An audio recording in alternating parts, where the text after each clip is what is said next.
سبيل مريح تنهدى يا صاحي كي تستريح وبث الدعاء.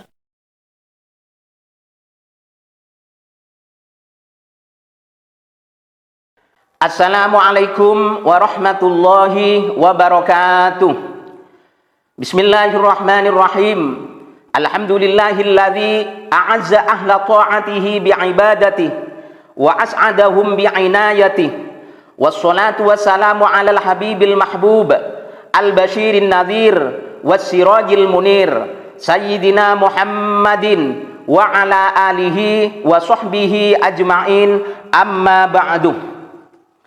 Di kesempatan ini akan saya sampaikan ke seluruh umat Islam yang diberi kesempatan oleh Allah Subhanahu wa Ta'ala untuk mendengarkan, untuk menonton video ini, bahwasannya sahabat, tabi'in, para ulama salaf, para ulama ahlus sunnah wal jamaah di dalam memahami Al-Quran dan As-Sunnah, salah satu metodenya, salah satu manhaj yang digunakan oleh mereka adalah tafwid dan takwil di ketika bertemu dengan ayat-ayat mutasyabihat, wabil khusus yang berhubungan dengan zat dan sifat Allah Subhanahu wa Ta'ala, yang diantara tujuannya adalah agar supaya kita selaku umat Islam tidak jatuh, tidak terjerumus ke dalam kesesatan akidah, tidak terjerumus ke dalam kekufuran gara-gara terjerumus ke dalam tasbih dan tajsim, yaitu menyerupakan Allah dengan makhluk. Seperti Allah dikatakan turun dari langit ke bumi, layaknya manusia turun dari bangunan lantai 5 ke lantai 1, layaknya burung turun atau terbang dari pohon ke tanah. Allah dikatakan duduk di atas kursi, sebagaimana kita manusia duduk di atas kursi, duduk di atas bangku, duduk di atas jok mobil dan yang semisal. Kemudian Allah Subhanahu wa Ta'ala dikatakan atau diyakini berjisim dan berfisik, sebagaimana manusia dan hewan punya dua mata, punya dua tangan, punya dua telinga, punya dua kaki, dua betis dan lain sebagainya. Jadi seperti itu ya, para ulama salaf melakukan tafwid dan takwil agar supaya umat Islam tidak jatuh pada kekufuran gara-gara tasbih dan tajsim. Sahabat Abdullah ibnu Abbas mentakwil, mufassir ulung Imam At-Tabari juga mentakwil, Imam Bukhari ahli hadis berkelas mentakwil, semua ulama salaf mentakwil. Hadza amrun bittifaqi ulama il muslimin min ayyamis salafi wal khalaf ila yaumina hadza. Tafwid, takwil itu merupakan salah satu metode, salah satu manhaj untuk memahami Al-Quran yang dilakukan oleh ulama-ulamanya kaum muslimin di sepanjang masa, di sepanjang zaman, mulai dari ulama salaf hingga ulama khalaf, hingga zaman sekarang ini. Dan itu adalah merupakan kesepakatan para ulama. Di akhir zaman ini muncul gerombolan kelompok keras kepala, hatinya keras melebihi kerasnya batu, merasa paling sunnah, hingga ustadz-ustadznya disebut dengan ustadz sunnah, pengajian-pengajiannya disebut dengan kajian sunnah. Itu artinya ustadz-ustadz yang lain adalah ustadz bid'ah, pengajian-pengajian yang lain adalah kajian bid'ah. Mereka menentang dan menyelisihi manhajnya salaf yang berupa tafwid dan takwil. Mereka kembali pada Al-Quran dan As-Sunnah dengan menggunakan manhajnya sendiri. Siapa mereka itu?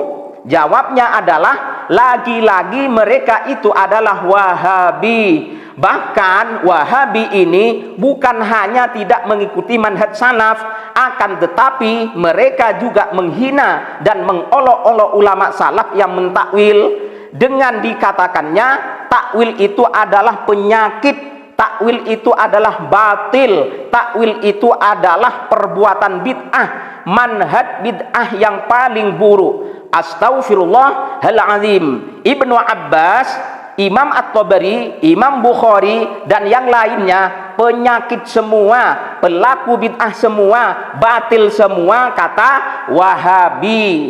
Penyakit yang pertama penyakit takwil namanya. Madhab takwil min syarri madhab ahlul bidah. ya, termasuk dari mazhab al-bid'ah yang paling buruk.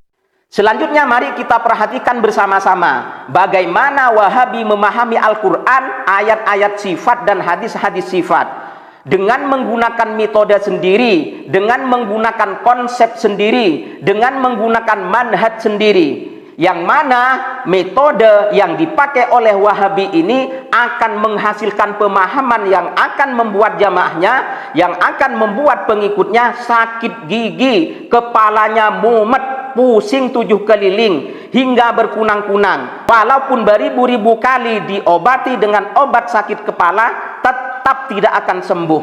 Kenapa? Apa sebabnya?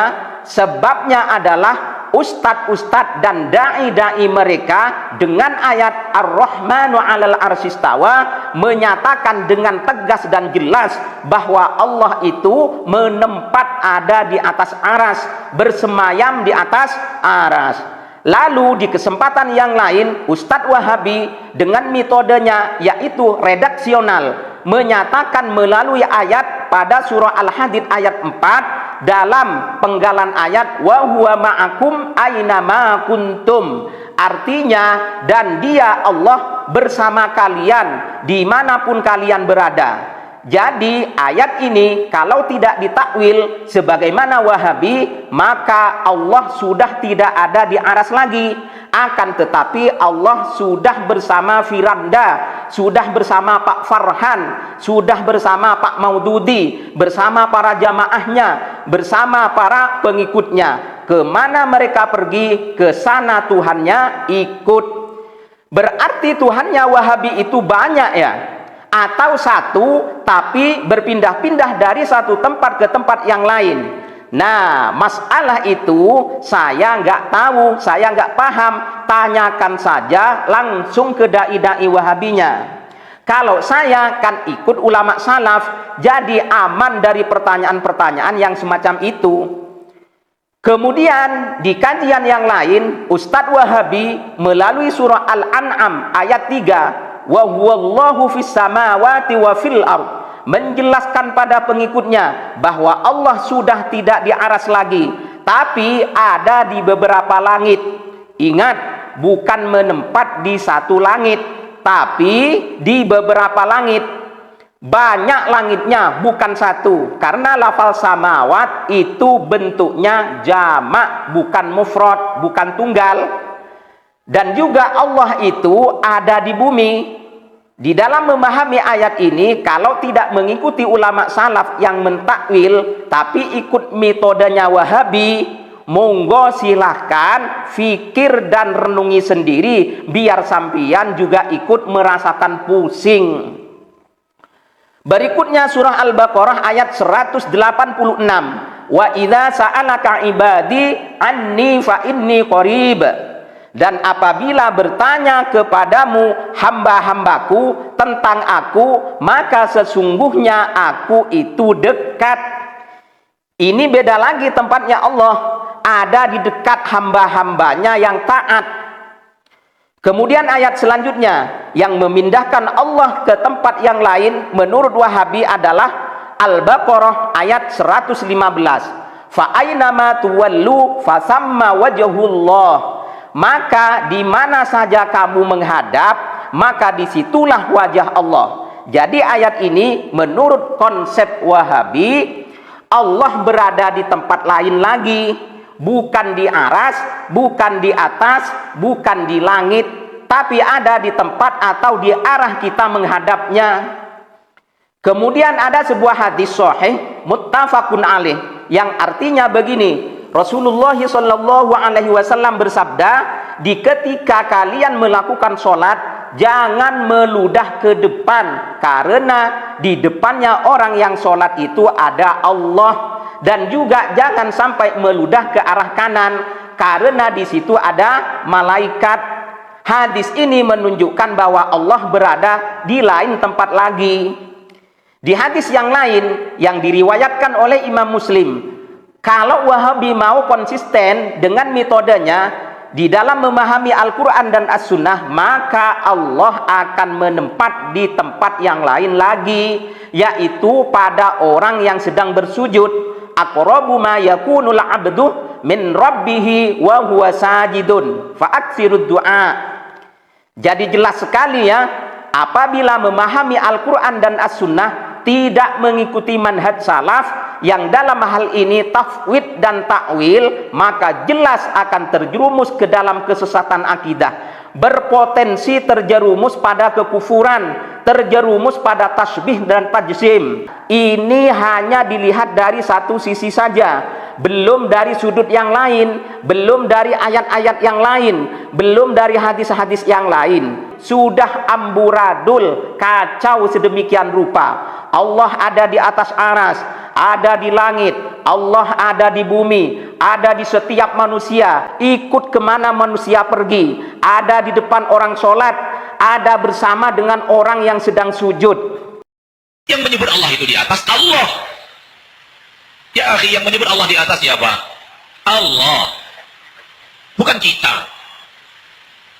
Kita tidak tahu siapa Allah sampai Allah memberitahu siapa dia.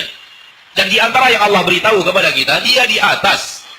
Ada yang mengatakan sudah istiwa itu artinya bertempat. Allah punya tempat, tempatnya di arsy. Yang punya tempat itu makhluk. Allah tidak dibatasi dengan tempat. Kalau Allah punya batas tempat, artinya Allah sama sifatnya dengan makhluk. Ya, artinya mujassam. Mujassam itu menempat. Kalau sudah punya tempat, berarti menempat. Menempat sama dengan makhluk. Gak boleh.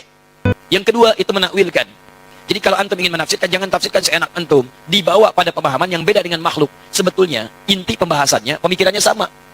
Apa di antara kesamaannya? Jangan samakan sifat Allah dengan sifat makhluk. Tanzihu sifatillahi subhanahu wa ta'ala al-khaliq min sifatil makhluk. Menyucikan sifat Allah dari sifat makhluk. Ada yang mengatakan sudah istiwa itu artinya bertempat. Allah punya tempat, tempatnya di arsy. Yang punya tempat itu makhluk. Allah tidak dibatasi dengan tempat. Kalau Allah punya batas tempat, artinya Allah sama sifatnya dengan makhluk. Ya, artinya mujassam. Mujassam itu menempat. Kalau sudah punya tempat, berarti menempat. Menempat sama dengan makhluk. Gak boleh. Kalau Allah kemudian butuh tempat, berarti punya kebutuhan. Sedangkan Allah maha luas, laisa kamitslihi syai'. Allah menempat, berarti butuh tempat. Ketika Allah tidak ada tempat, itu di mana Allah? Jelas ya? Nah, itu ada masalah dalam akidah. Makanya kalau antum ingin memahami ini, kalau ingin tetap memaksakan tempat, ditakwilkan. Takwilkan. Jangan dipahami demikian, tapi dipahami dengan nilai yang terkait dengannya. Apa diantaranya? Istawa, bimakna istaula. Menguasai, mengatur. Aras jangan diartikan dengan bertempat di situ. Ada begitu tidak? Artikan dengan di aras, itulah Allah mengatur. Menguasai. Menguasai aras, menguasai alam dan sebagainya. Ustaz, ayatnya jelas, ngapain main takwil-takwil? Ada beberapa ayat yang memang kita harus pahami dengan takwil. Contoh, misal, teman-teman sekalian, wala takunu kalladzina nasullaha fa'ansahum anfusahum. Jangan kalian menjadi seperti orang yang lupa dengan Allah, maka Allah pun lupa dengan mereka. Awas, awas, hati-hati. Bahkan ayat yang tegas, farnasi Allah, maka Allah pun lupa dengan mereka. Saya mau tanya pada antum, apakah Allah punya sifat lupa? Allah punya sifat lupa enggak? Tidak. Waliyadzubillah. Oh, tapi Ustaz, biarkan kita mengartikan ayat itu, lupa, biarin lupa aja, sesuai dengan sifatnya Allah. Oh, bagaimana lupa sesuai dengan sifatnya Allah? Allah enggak punya sifat lupa. Makanya ketika antum ingin memahami sesuatu, mesti hati-hati. Kalau melihat pendapat ulama, langsung jangan diserang. Kok ini Asy'ari? Asy'ari itu nggak boleh. Ini bid'ah, ini haram, ini dolalah. Sebentar, pelajari dulu kenapa beliau menyampaikan itu.